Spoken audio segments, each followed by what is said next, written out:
आता जेंट्सला निवडून दिलं आम्ही, जेंट्स काय काम केलं नाही. लेडीजला निवडून आणून आणलं मी एवढ्यापर्यंत, लेडीज बी काम केलं नाही. आज तृतीपंथी आहे मी, मला काय खायला प्यायला पैसा सोना साड्या भरपूर आहेत, पण गोरगरिबासाठी मी आज हे राष्ट्रवादीमध्ये उतरलेला आहे. माझं न्याय करावं अजित दादानी. अजीत दादा तुम आगे बढ़ो, हम तुम्हारे साथ हैं. अजीत दादा तुम आगे बढ़ो, हम तुम्हारे साथ हैं. अजीत दादा तुम आगे बढ़ो, हम तुम्हारे साथ हैं. मी फोनवर फोन करालो, ते ऑफिस मध्ये बी गेलो, मला काही लक्ष देण्यात, चांगल्याला लक्ष देण्यात. माझं तृतीपंथीला का लक्ष देते त्यांनी? 100% नाही देते. मी स्टेटला राष्ट्रवादी मध्येच परवीस केलं, आता बी परवीस अजित दादाकडेच गेलो. 100% मला नाही देते त्यांनी. आज सोनं भरपूर घालून आलंय. किती सोनं घालून आलात तुम्ही? आणि सोनं मग आमच्याकडे सोनं मी सोनं घालायलाच पाहिजे. ती किती सोनं घातले? भरपूर वाटलं. 75 तोळा. भाजपनं न्याय नाही दिला म्हणून अजित दादांकडे आला. अजित दादांकडे न्याय नाही मिळेल तर कुणाकडे जाणार? कुठं बी जात नाही, अजित दादाला धरूनच राहतो. तर मी सोलापूर रविवारपेठ 9 मध्ये मी इच्छुक आहे.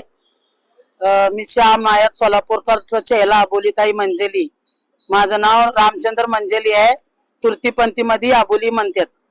मी कुठं बी महाराष्ट्रामध्ये मला कुठं बी उभार करू दे, मी उभारायला तयार आहे, मी लढायला तयार आहे. मी इच्छुक आहे.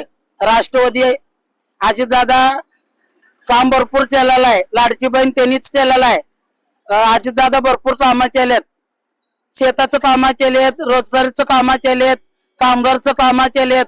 अजितदादा 1 नंबर काम केलेत, म्हणून अजितदादा पक्षामध्येच आज आलो मी. काय अपेक्षा आहेत तुमच्या पक्षाकडून आणि तुम्ही काय नक्की निवडणुकीमध्ये मुद्दे घेऊन सामोरं जाता निवडणुकीला? माझा तुरत्या पंथ्यांना बी नाही पाहिजे, तुरत्या पंथ्यांना गोरगरिबांना नाही पाहिजे. आता जेंट्सला निवडून दिलं आम्ही, जेंट्स काय काम केलं नाही. लेडीजला निवडून आणून आणलं मी एवढ्यापर्यंत, लेडीज बी काम केलं नाही. आज तृतीपंथी आहे मी, मला काय खायला प्यायला पैसा सोना साड्या भरपूर आहेत, पण गोरगरिबासाठी मी आज हे राष्ट्रवादीमध्ये उतरलेला आहे. माझं न्याय करावं अजित दादानी.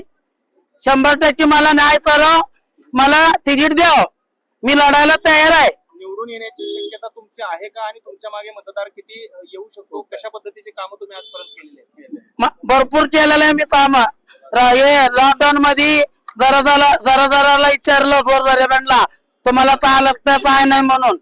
गोरगरिबांना भरपूर नाही केलं मी, तृतीपंथी असून. किती आमदार लोक होतं, किती नगरसेवक होतं, त्यांच्याकडे मी किती जणांना घेऊन गेला तर कोण बी म्हणलेत, हे आम्ही पैसे देऊन निवडून आलो आम्ही, आम्हाला तर तुम्ही फुकट गाठला नाही, आम्ही पैसे दिलो तुम्हाला 1000 2000 500 रुपये, आम्ही कशाला देऊ म्हणून असं म्हणलेत. आमदार लोक बी म्हणलेत, नगरसेवक लोक बी म्हणलेत. त्यांच्या इर्षेवरच मी आज उभारलेला आहे. गोरगरिबाला चांगलं करायचं माझ्याकडे आहे, अजून चांगलं करणार आहे. मी येताना घेऊन आला नाही, जाताना घेऊन गेला नाही, घेऊन जात नाही, पण गोरगरिबाचं चांगलं करणार आहे मी. पण तुमच्या तृतीय समाजाकडून पंथीय समाजाकडून तुम्हाला सपोर्ट आहे का या गोष्टी? भरपूर आहे. माझं गुरु आलेच ना, यायचे दादा या पुढे या. परवा तू